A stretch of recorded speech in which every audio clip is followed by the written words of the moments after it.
Oke teman-teman, kita lanjut lagi dengan mata kuliah metodologi penelitian. Di sini lanjut lagi untuk pertemuan yang pertama tentang Introduction to Research. Sebenarnya intinya di sini kita menjelaskan tentang apa sih itu penelitian, penting nggak sih penelitian dilakukan, dan bagaimana sih penelitian itu kita lakukan itu awal mulanya seperti apa. Karena banyak orang yang merasa kesulitan ketika mau melakukan penelitian itu adalah aku penelitiannya apa ya, tentang apa ya. Dan di kalangan mahasiswa itu pasti kalau misalnya udah di semester atas itu ketika mau bimbingan atau ketika mau menentukan sebuah topik atau tema, itu pasti yang ditanyakan, kowe wes ketemu apa? Kamu udah judulnya apa? Topikmu apa? Gitu ya. Jadi di sini kita kenalan dulu nih. Sebenarnya kalau research atau penelitian itu tanpa disadari sebenarnya kita dalam kehidupan kita sehari-hari itu sebenarnya banyak yang kita lakukan ya, kita temuin itu sangat banyak, tapi kita tidak menyadari bahwa itu sebenarnya bisa diteliti. Contoh misalnya di manajemen ya, misalnya di manajemen kita jalan aja, kita jalan, kita lihat lingkungan kita di sekitar kita banyak banget kafe-kafe yang sangat berkembang pada saat ini. Kita lihat kafe kopi sangat berkembang dan banyak yang datang. Itu ada apa ya gitu. Kalimat ada apa itu sudah mulai memunculkan pertanyaan untuk kita melakukan sebuah riset atau penelitian. Ada apa ya? Kok banyak yang datang ke situ ya? Padahal kopinya biasa, misalnya kayak gitu. Nah, rasa penasaran kita itu bisa dilakukan untuk penelitian. Begitu juga di akuntansi. Akuntansi kalau misalnya bulan-bulan kayak gini banyak banget yang melakukan kewajiban pelaporan pajak misalnya. Itu penasaran, misalnya gini, kita melihat ada sebuah data di kantor pajak misalnya ya, banyak orang wajib pajak tapi tidak melakukan pembayaran pajak atau pelaporan pajak. Kenapa ya? Gitu kan. Kenapa ya? Kadang kita ngobrol sama teman-teman kita ya, atau orang tua kita, kenapa nggak lapor pajak gitu kan. Ada misalnya, saya nggak tahu nih caranya gimana toh menggunakan sistem, walaupun sekarang sudah sistem online, saya nggak tahu caranya pakai. Nah itu sebenarnya udah penasaran, kenapa sih kesadaran wajib pajaknya itu minim misalnya. Apalagi kalau misalnya ada kita melihat sebuah data bahwa yang membayar pajak itu misalnya baru 75%, lah 25%-nya kemana? Nah itu, jadi setiap langkah ya, setiap langkah perjalanan kita itu otomatis ya ada sesuatu yang membuat kita penasaran. Nah penasaran itu yang bisa menjadikan kita membuat sebuah penelitian. Misalnya pada saat ini misalnya menjelang bulan puasa atau puasa, kita membaca sebuah berita misalnya terjadinya panic buying terhadap pembelian Oralit. Loh, kita langsung bilang gini dong, kenapa pada beli Oralit ya? Panic buying judulnya di pemberitaan itu, panic buying, pada panik membeli Oralit katanya biar bisa bertahan dalam puasanya, biar puasanya kuat. Nah itu kan salah satu fenomena yang lah ngapain gitu kan, kenapa? Nah itu juga bisa kita melakukan penelitian. Nah jadi tidak susah ya dalam melakukan penelitian karena semuanya ada di sekeliling kita. Nah sebenarnya apa sih penelitian? Research ya, read dan search berarti mencari lagi, diteliti ulang. Kenapa ada kalimat mencari lagi ya? Karena apa? Riset itu sebenarnya penyelidikan yang dilakukan secara sistematis, secara step by stepnya sudah ada. Nah, dengan itu mendapatkan pengetahuan baru dari fakta yang sudah ada. Contoh misalnya, sebenarnya penelitian itu sudah pernah dilakukan sebelumnya, tetapi sudah lampau, sudah lama. Contoh, tadi saya mengatakan bahwa adanya panic buying terhadap pembelian Oralit, ya kan? Itu fenomenanya pada saat ini. Panic buying ya, kata kuncinya panic buying itu sebenarnya udah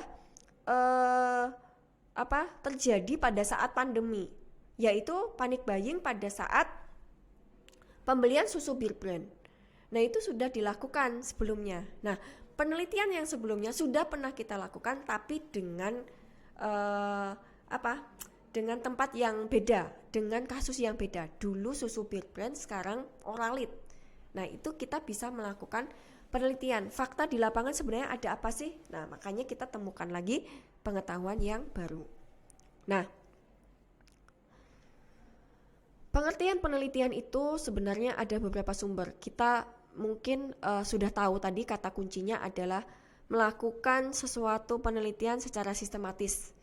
Kemudian kita juga harus tahu dong siapa sih ahli-ahli yang mengatakan bahwa penelitian itu dilakukan secara sistematik. Nah, di sini saya hanya mengambil 3 sumber ya, bahwa di sekarang 2003 itu sebenarnya kita pengen tahu tentang bagaimana sesuatu itu kita lakukan itu dengan terorganisasi, dengan sistematis, step by stepnya jelas, berbasis data. Ini yang lemah teman-teman. Kadang kita melakukan penelitian atau mahasiswa ketika melakukan penelitian tidak berbasis data. Kenapa? Dia asal ngomong aja atau perkiraan saja. Kira-kira seperti ini Bu, feeling saya sih kayak gini Bu. Saya hanya melihat fenomena secara subjektif saya, bukan objektif. Padahal kita harus berbasis data. Bagaimana cara mendapatkan data? Nanti saya ajarkan gimana kita mendapatkan sebuah data. Nah, lanjut bahwa tujuan kita melakukan penelitian itu mendapatkan jawaban dan solusinya. Nah, itu kalau menurut sekarang. Kalau menurut Kinney 1986, lama ya. Dia itu melakukan pengujian teori baru. Gimana caranya? Teori yang sudah ada kemudian dia kadang menemukan sesuatu teori yang melakukan penolakan. Sekarang bukan kayak gitu lagi. Ya. Saat ini perkembangannya sudah bagus. Teorinya sudah baru lagi. Itu dia menemukan teori. Biasanya kalau Kinney ini dia penelitian yang dilakukan sudah skalanya misalnya S2, S3 gitu ya. S3 lah menemukan teori yang baru. Nah, kalau menurut Cooper ya sama tadi kayak sekarang juga dia melakukan penelitian tujuannya untuk sistematis. Terus untuk memecahkan masalah-masalah berdasarkan informasi yang ada kayak gitu. Ya. Nah, metode penelitian, bagaimana kita melakukan? Kita harus observasi langsung terhadap fenomenanya. Mosok kita melakukan penelitian tapi tidak melakukan observasi langsung. Kemudian yang kedua, di sini adalah variabel-variabelnya juga kita tentukan. Metode dan prosedur risetnya juga harus jelas. Tidak boleh tidak jelas. Kemudian hipotesis-hipotesisnya diuji secara empiris. Kemudian setelah melakukan penelitian dengan menggunakan metode penelitian yang ada, itu ada justifikasi kesimpulan bahwa kesimpulannya itu berdasarkan penelitian yang kita lakukan, tidak hanya asal-asalan. Nah, ini langkah-langkah riset. Teman-teman pertama mengidentifikasikan isu dan topiknya. Apa sih topiknya? Kemudian yang kedua menarik sebuah hal yang penting diteliti itu apa? Ya, jangan misalnya kita udah tahu nih jawabannya, dia melakukan penelitian tentang kafe kopi yang sepi dia nggak melakukan promosi misalnya kayak gitu. Nah itu kan kita udah jelas loh, oh dia nggak melakukan promosi ya sepi gitu. Yang ketiga, tujuannya apa? Kontribusi dari risetmu apa? Kemudian pengembangan hipotesis. Lah, yang kelima, merancang riset itu. Gimana sih caranya? Oh, berarti kita mengumpulkan data dulu dari responden kita, menganalisis data, membuat ringkasan, evaluasi, diskusi, dan menyimpulkan hasil. Nah, yang kesembilan adalah menunjukkan keterbatasannya. Apa sih keterbatasan kita? Oh, tidak mungkin kita meneliti seluruh Indonesia. Nah, kemudian tidak mungkin kita melakukan penelitian misalnya seluruh dunia misalnya gitu. Jadi ada batasannya. Ya, kalau misalnya teman-teman di S1 ya batasan-batasannya saja. Misalnya sampelnya hanya sebatas di sini saja atau gimana. Kemudian yang 10 mengusulkan perbaikan. Perbaikannya apa sih? Kayak gitu ya. Nah, Di sini saya menjelaskan tentang beberapa jenis penelitian. Nah, di sini teman-teman sudah harus bisa menentukan ya, saya mau jenis penelitiannya apa. Ya, di sini ada berdasarkan tujuan.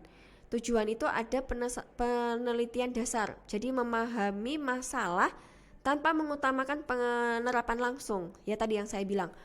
Misalnya kita lihat di sebuah kafe kopi, kok dia sepi ya?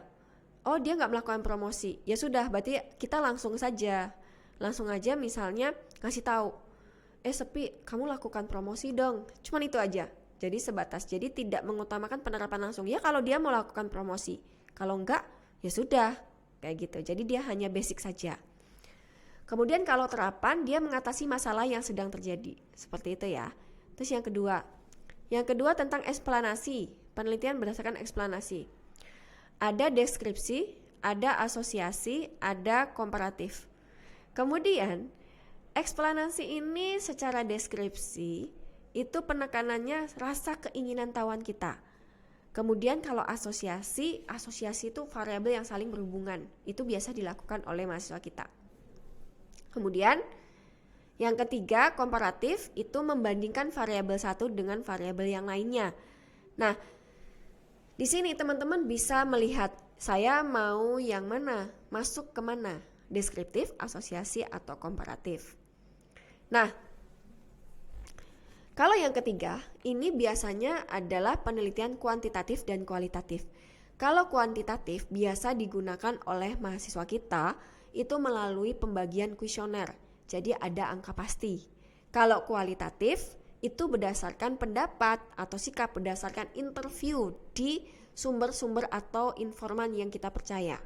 Gitu. Kalau kualitatif memang masih sedikit yang dilakukan oleh mahasiswa kita, tapi banyaknya kuantitatif. Kalau misalnya milih kualitatif, masalah nggak masalah, bisa melakukan kualitatif, ya.